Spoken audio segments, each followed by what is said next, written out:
Je pense que c'est important d'abord pour féliciter les entreprises qui sont lauréates de ces trophées, qui cette année sont aussi, pour l'une d'entre elles, une lauréate à l'attractivité, c'est-à-dire qui vient s'implanter en France. Voilà, donc c'est à la fois l'export, l'internationalisation des entreprises et aussi l'accueil des entreprises étrangères en France.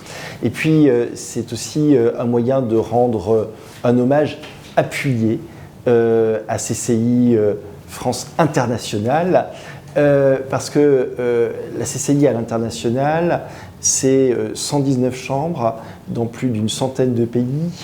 C'est finalement l'incarnation, et ça parfois depuis plus d'un siècle, de la présence française à l'étranger. C'est la capacité de fédérer les entreprises françaises sur place, les grands groupes du CAC 40 comme finalement les PME, voire les startups. C'est un mix entre les entreprises qui viennent de France en s'internationalisant, avec un exceptionnel relais à travers CCI International, et aussi les entrepreneurs français de l'étranger qui nourrissent ce réseau. Donc si vous voulez, c'est la France qui rayonne à l'international, c'est la capacité surtout d'accompagner nos entreprises, de les faire gagner, de les faire réussir à l'international. C'est en fait tout ce qu'on veut porter aujourd'hui en France.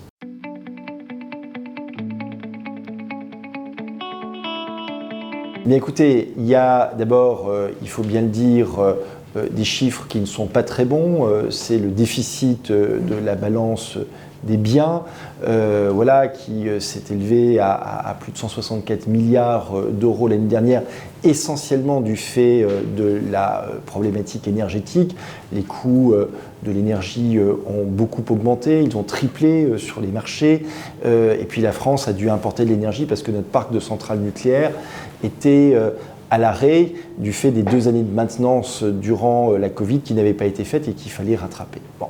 Il n'empêche, il y a encore un cœur de déficit qui lui est structurel, qui est lié à la fois à la désindustrialisation du pays et également à la faiblesse de nos PME à l'export. Là-dessus, nous sommes en train, et c'est les bonnes nouvelles, de remonter la pente, à la fois à travers la réindustrialisation. Il y a aujourd'hui plus d'usines qui s'installent en France que d'usines qui ferment.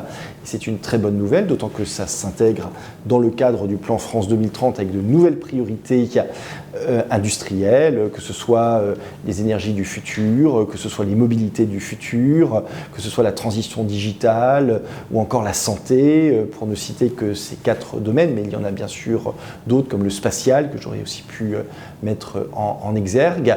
Et puis, il y a aussi parmi les bonnes nouvelles le nombre d'entreprises exportatrices qui augmente. C'est aussi un succès de la Team France Export. Nous sommes passés de 120 000 à 145 000 entreprises exportatrices, et c'est en fait le trend qui se dessine pour monter, je l'espère, d'ici à 2030 à 200 000 entreprises exportatrices. Voilà la cible qu'on doit se donner. Et c'est une œuvre collective, on ne la réussira pas seul. C'est l'ensemble des acteurs, et particulièrement évidemment CCI France Internationale, qui doit mener ce combat.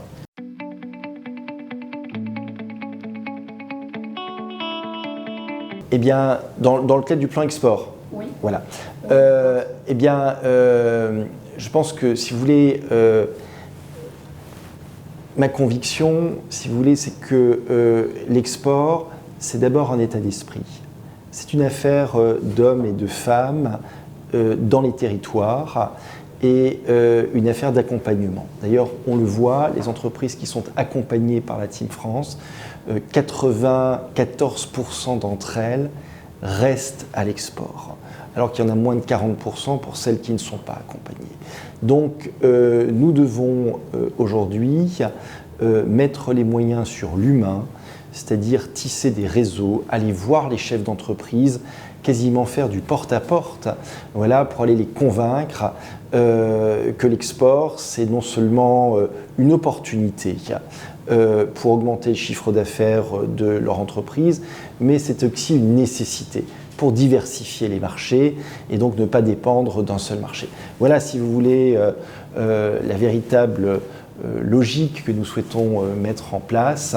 Et je pense que ce ne sera pas dépenser des milliards d'euros, mais à travers l'humain, à travers ces réseaux, eh bien, nous pouvons réussir ce défi de faire de la France à nouveau une grande puissance exportatrice.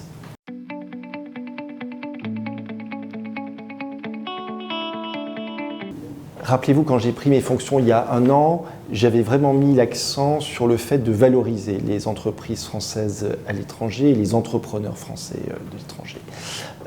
Et donc, cette proposition de loi, oui, elle va dans le bon sens, elle est certainement perfectible, il y aura une discussion aussi à l'Assemblée nationale, mais l'objectif déjà, c'est de définir ce qu'est un EFE, en l'occurrence un entrepreneur français à l'étranger.